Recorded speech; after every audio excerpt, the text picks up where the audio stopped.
The last few weeks have seen protests across the country after the Ministry of Defense announced that there would be a scheme called Agnipath. It almost seems as if there is fire on the roads.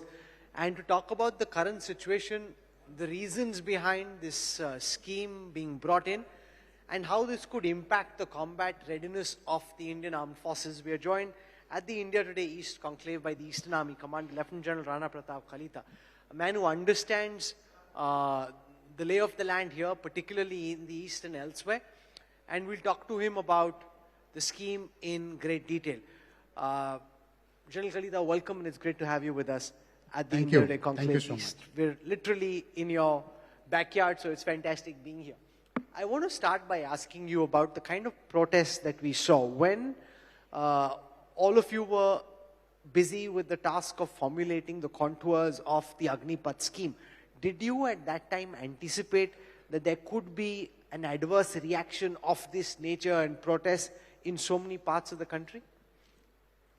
Firstly, Rahul, thank you so much for giving me this opportunity of coming over here at the India Today Conclave East and presenting the views of the armed forces in this August forum. As far as your question is concerned, I think there was a lot of deliberations before this scheme was finally announced on 14th of June. And all the pros and cons were discussed and deliberated and wargamed, as we say in the army parlance.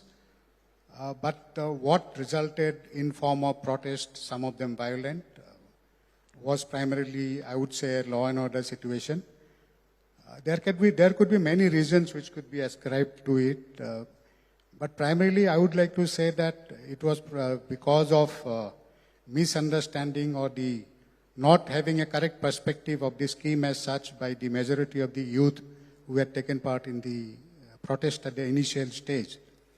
However, after initial 2-3 days, when the various facets of the scheme as such was explained to the environment, including the masses and the youth have started understanding that it's a good scheme which is going to be beneficial to all the youth of the country, the protests have started dying down. And you would be aware that recently the notification for the Army, Navy and Air Force has already been issued. And as within first 4 days for the Air Force, about 1 lakh people had registered for getting into the Agniveers scheme of the Air Force. As also recently it has come out that about 10,000 women have registered for Navy. So I think that things have, people have understood that it's a good scheme and they're coming around. The youth particularly are quite, seemingly quite interested in this scheme to come and join the forces. But one of the points for discord seems to be this perception that this is an attempt to reduce the strength of the armed forces, which in some ways it is, because if you see how technology is changing with so much drone warfare, which we saw in the battle between Armenia and Azerbaijan, we're seeing that now between Russia and Ukraine, there is nothing wrong with what the army is trying to do. You need a leaner, more agile, meaner, tech-friendly armed forces. And yet somehow in the communication, this aspect of making the armed forces more tech-friendly and reducing the strength of our standing army is not being highlighted, creating doubts about whether this is just an effort to reduce pension outlays. Yes, I'll take that question, because what you rightly said was with the infusion of technology, we need to change. Not only the armed forces, every organization has to change with times. And with growing development in technology, we need to restructure ourselves, including the armed forces, create new structures which can absorb the technology and move with times and be better prepared to fight a future battle. So that's the basic concept. However, this exercise which has been carried out, it's primarily a human resources management exercise which resulted into declaring of the Agnipath scheme. It is not, I would say, not an exercise basically aimed at reducing the pension budget. However, having said that, it is also a fact that this particular exercise is going to lead on to certain reduction in the revenue side of the Indian Army budget or the armed forces budget, which can then be gainfully, used for capability enhancement, and more sort of technology infusion into the armed forces.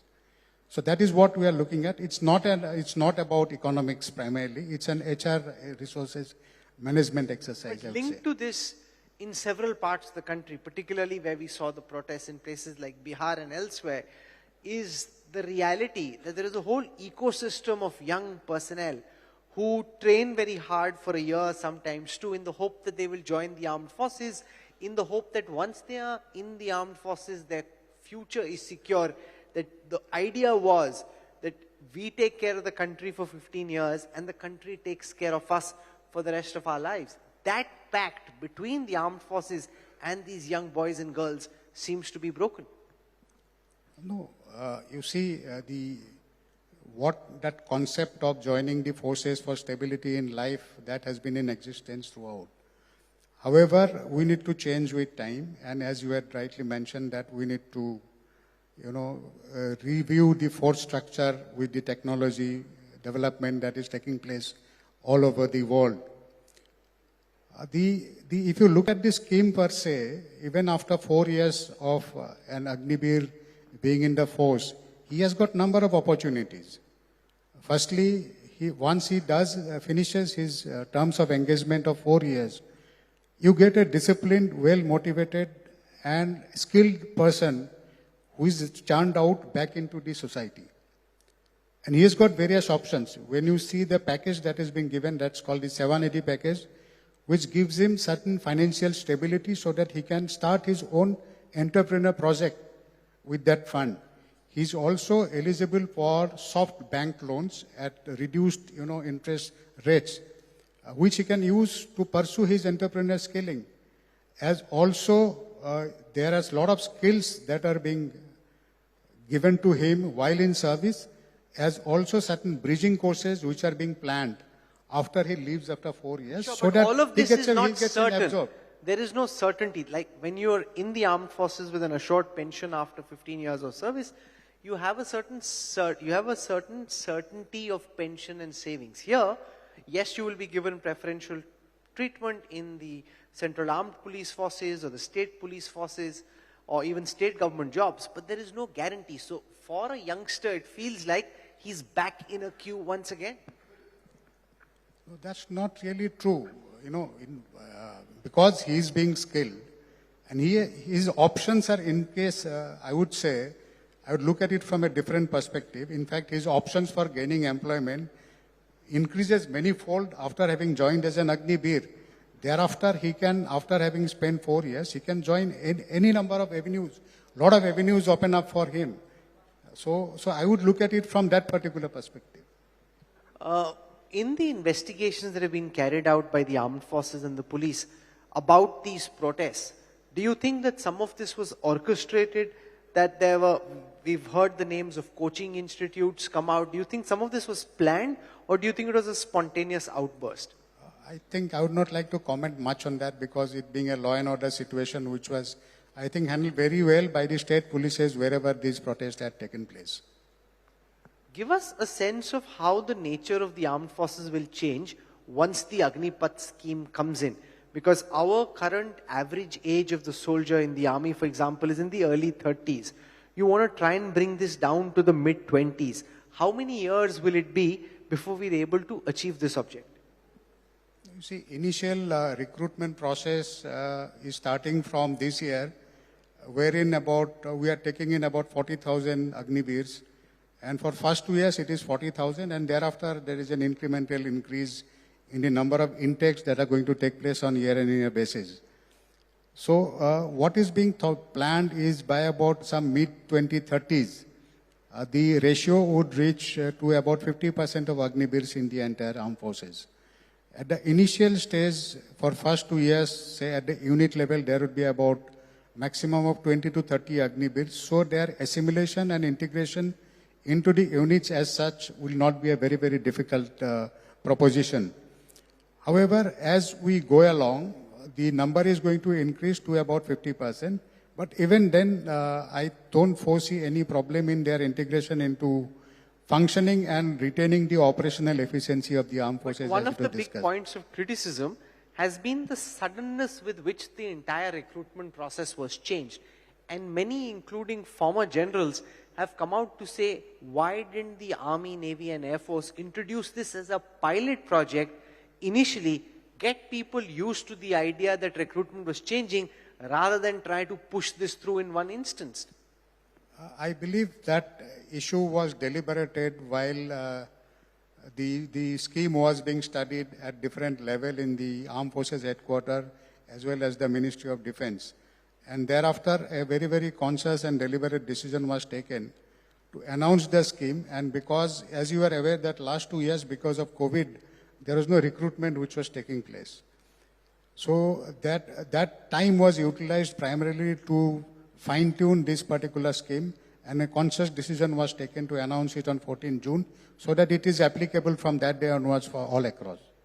Now, one of the key aspects of being in a regiment in the army is this whole idea of regimental izzat and pride, and the concern that 2.5, 3 years of service is too little to be able to imbue the culture and the values. And in an actual combat situation, we are here in the eastern part of the country, across in Arunachal and Assam, we have the PLA facing us on the other side. Would we rather have people with 8-10 years of service confident that the Jawan next to them is as committed to the task of defending the country as he is, as opposed to the fear that somebody is just here for 4 years and could take this as one job in a whole career and not something which is his ultimate objective to live? There are 2-3 aspects to answer to these questions. Firstly, like this scheme aims at improving the youthful profile of the armed forces.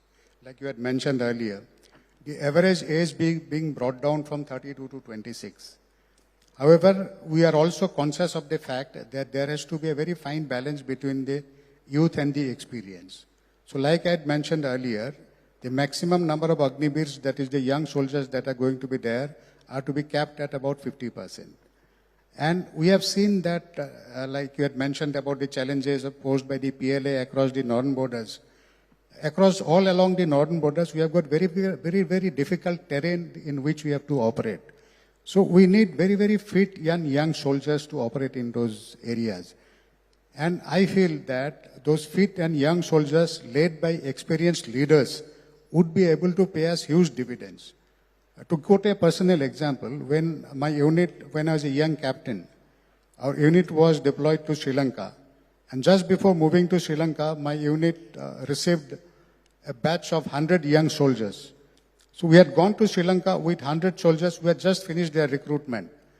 And they gave a very good account of themselves during the entire stay at Sri Lanka, during the difficult operations which were taken on during our Pavan. No, but that's for an infantry style tasking. But take, for example, somebody in the Navy or the Air Force, or even in the more technical parts of the Indian Army, mechanized infantry, or the Armored Corps, or the technical services. There, it takes a certain number of years to understand the full gamut of operations. And just as you're beginning to get the hang of it, 75% are told goodbye and thank you.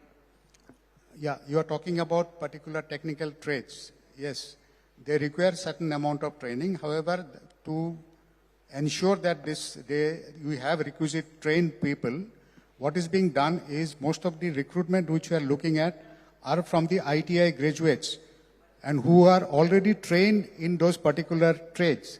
So they are already skilled. What is required to be imparted to them is the basic military training, and thereafter certain hands-on experience on dealing with this equipment or handling of this equipment, and thereafter as good as they are trained soldiers. So that aspect is being catered for by taking in some skilled people from the various ITIs. Could I use this opportunity, General Kalita, to also ask you 1 or 2 general questions about your understanding of the state of the situation along India's border in the northeast with China?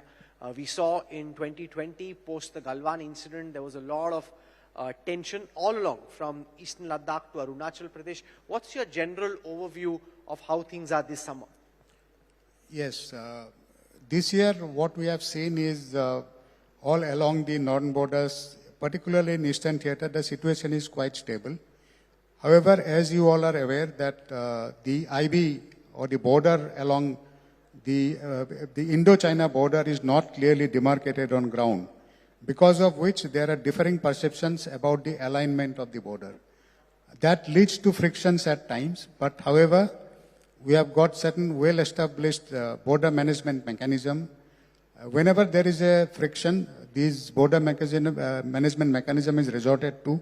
We have a system of flag meeting where the commanders from both sides come and meet, talk, discuss the issue, and all these pinpricks are removed.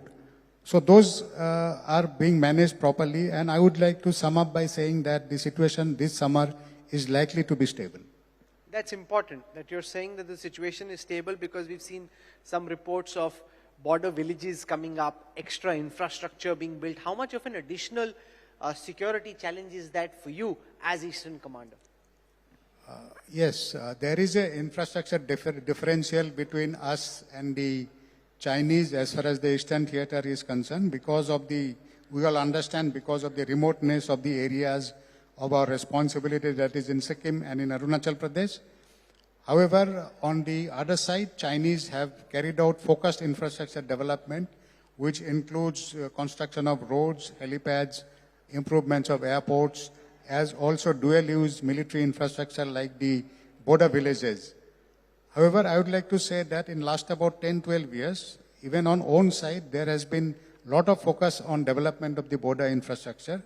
We also have better roads now, better connectivity to the passes, to our operational areas where our troops are deployed. And I would like to say that we are in a better position now to meet any sort of challenges in the future.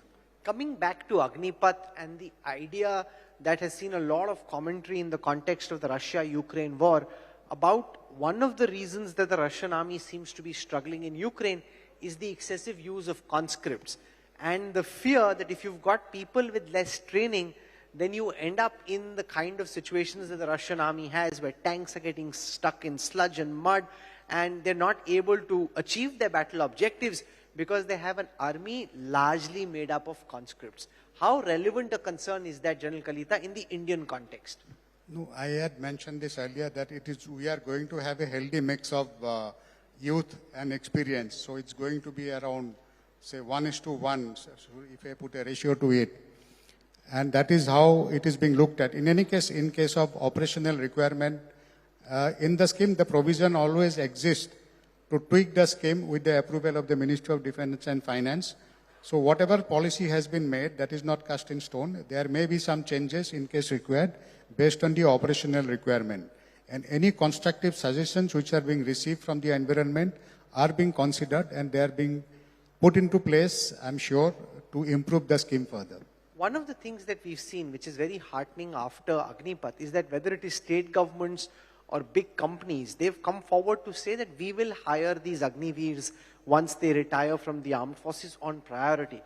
But a lot of veterans refer to ex-servicemen hiring data to suggest, look at the actual track record of state governments, of Central Armed Police Forces, of India Inc. in hiring actual Jawans who retired in the past. If they didn't do it in the past, how confident are you, General Kalita, that all these different bodies, organizations and institutions will hire retired army personnel in the future? There are positive sides of the story as well. It will be incorrect to say that the retiring people are not being absorbed in the jobs. The numbers may be less, but this time around, I think most of the government ministries as well as corporate houses have given assurances of reserving about 10 to 20% of their total quota of intake for the Agniveers, that is the ex-servicemen.